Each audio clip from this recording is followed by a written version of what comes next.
तर निवडणुकीसाठी धन कमी पडत असल्यानं चर्चा झाली असेल। गौतम अदानी आणि शिंदे फडणवीसांमधील बैठकीवर वडेट्टीवार यांनी ही टीका केली आहे।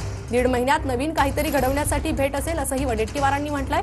तर अनेक टेंडर काढून सरकारनं मोठ्या प्रमाणात कमिशन खाल्ले असल्याची टीका वडेट्टीवारांकडून करण्यात आली आहे। चौकशी झाल्यावर सरकारमधील अनेक लोक जेलमध्ये दिसतील असंही वडेट्टीवारांनी म्हटलंय। निवडणुकीच्यासाठी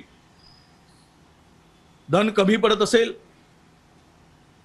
तर धन अधिक कसं जमा करता येईल त्यासाठी चर्चा असेल। धन आणि संपत्ती यावरच या सरकारचं काम सध्या सुरू आहे।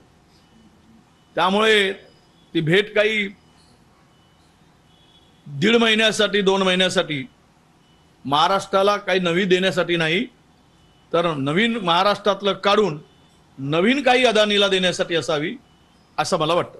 महाराष्ट्राच्या तिजोरीची लूट केली, प्रचंड टेंडर काढून मोठ्या प्रमाणात कमिशन खाल्लेलं आहे या सरकारने। याची इन्क्वायरी होईल ना, त्यावेळेस अनेक जण तुम्हाला मला वाटतं की यात ज्याला दिसतील। इतका मोठा भ्रष्टाचार सरकारने केलेला आहे। त्यामुळे हा पैसा आलेला कुठे लावणार? तर या पद्धतीनं मतं मिळवण्यासाठी सत्तेतून पैसा, पैशातून पुन्हा सत्ता, हे समीकरण करण्याचा प्रयत्न शिंदे गटांचा असेल तर महाराष्ट्राला कुठे नेऊन ठेवला यांनी हे आता स्पष्टपणे दिसते।